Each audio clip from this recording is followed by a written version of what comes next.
7개월 만에 1심 선고, 징역 40년입니다. 일단 이 선고의 배경과 함께 어떤 의미가 있다고 봐야 하는지 허 변호사께서 좀 짚어주시죠. 예, 일단 사건을 먼저 간략하게 좀 말씀을 드리겠습니다. 네. 지난해 중순에 있었던 일인데요. 대학생 추적단 불꽃이라는 단체가 있습니다. 이 단체가 N번방 자료가 유통되는 이 텔레그램 대화방을 발견을 해서 외부로 네. 이제 알렸는데요. 그러면서 이 텔레그램 방에서 여성들을 성을 착취하는 영상이 불법적으로 제작이 되고 유포가 되는 그런 것들이 이제 수사를 통해서 밝혀졌습니다. 조주빈 같은 경우에는 지난해 5월부터 올해 2월까지 수십 명을 협박을 해서 이 성착취 동영상을 제작을 했고요. 그리고 네. 돈을 받고 인터넷 메신저 등을 통해서 이제 팔아 넘겼습니다. 그런데 조주빈이 혼자서 이 일을 한 것은 아니고요. 예. 박사방 조직을 만들어서 이제 조직적으로 움직인 것으로 드러났습니다. 뭐 가상화폐를 제공을 한다던가 하는 유인책을 써가면서 이 여러 공범들과 함께 이 박사방 조직을 움직였는데요.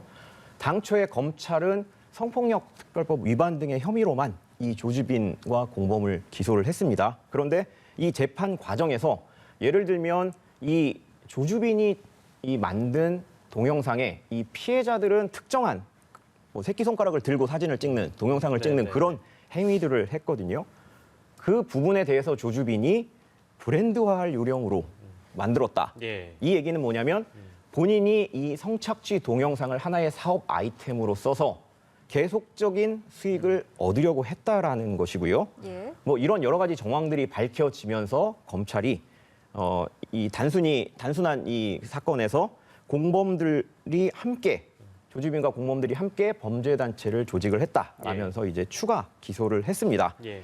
재판부는 범죄의 중대성 그리고 피해자 수가 많고 사회적인 해악이 크다라면서 징역 40년, 전자발찌 30년을 선고를 했습니다. 예.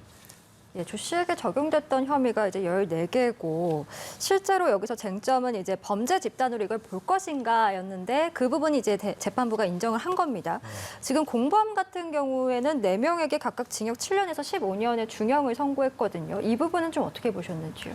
일단은 이 부분에 대해서 이제 주도적으로 누가 했느냐가 가장 중요했던 것 같은데요. 일단은 조주빈에 대해서는 주도적으로 했던 모든 혐의를 다 인정을 했다고 볼 수가 있고 검찰의 규정량을 거의 그대로 재판부가 따라갔다라고 볼 수가 있습니다. 혐의가 무려 14개나 되는데요. 아동청소년 성보호법상 혐의, 음란물 유포죄, 강간죄, 강제추행, 그리고 이용 촬영죄, 카메라 촬영죄가 들어가고요. 강요 미수를 포함한 강요죄와 협박죄, 개인정보보호법, 무고죄와 범죄 집단 조직죄 말씀하셨던 그 예, 예. 부분이 들어갔고 그 손석희 전 JTBC 대표이사와 윤장현 전 광주광역시장을 속였던 이 사기죄까지 포함이 되어 있습니다. 이 부분까지 모두 포함한 형량이라고 볼 수가 있다라고 생각합니다. 예.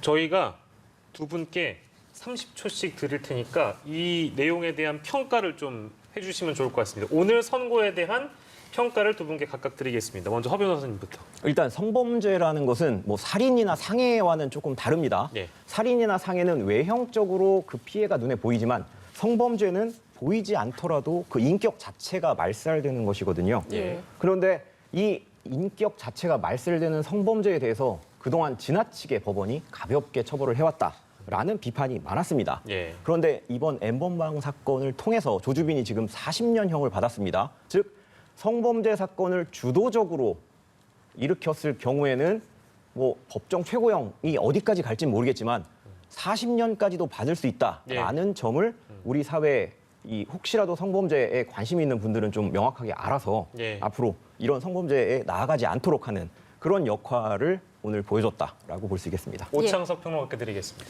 성폭행 피해자를 성폭행 생존자라는 표현까지 쓰고 있습니다. 예. 그러니까 징역 40년이 굉장히 높다라고 생각하시는 분들도 있지만 반대로 훨씬 더 높아야 된다라고 이야기를 하시는 분들이 있는데요. 말씀하셨다시피 우리 사회에 큰 경각심을 가지는 계기로 앞으로 이 형량이 깎이지 않고 그대로 형이 확정돼서 많은 사람들이 이 부분에 대해서 조심스러워하는 그런 계기가 됐으면 좋겠습니다. 예, 네. N번방은 판결을 벗고 자랐다는 비판이 다시는 있지 않았으면 좋겠습니다. 오늘 두 분과 함께했는데요. 허윤 변호사 그리고 오창석 시사평론가 수고해 주셨습니다. 고맙습니다. 고맙습니다.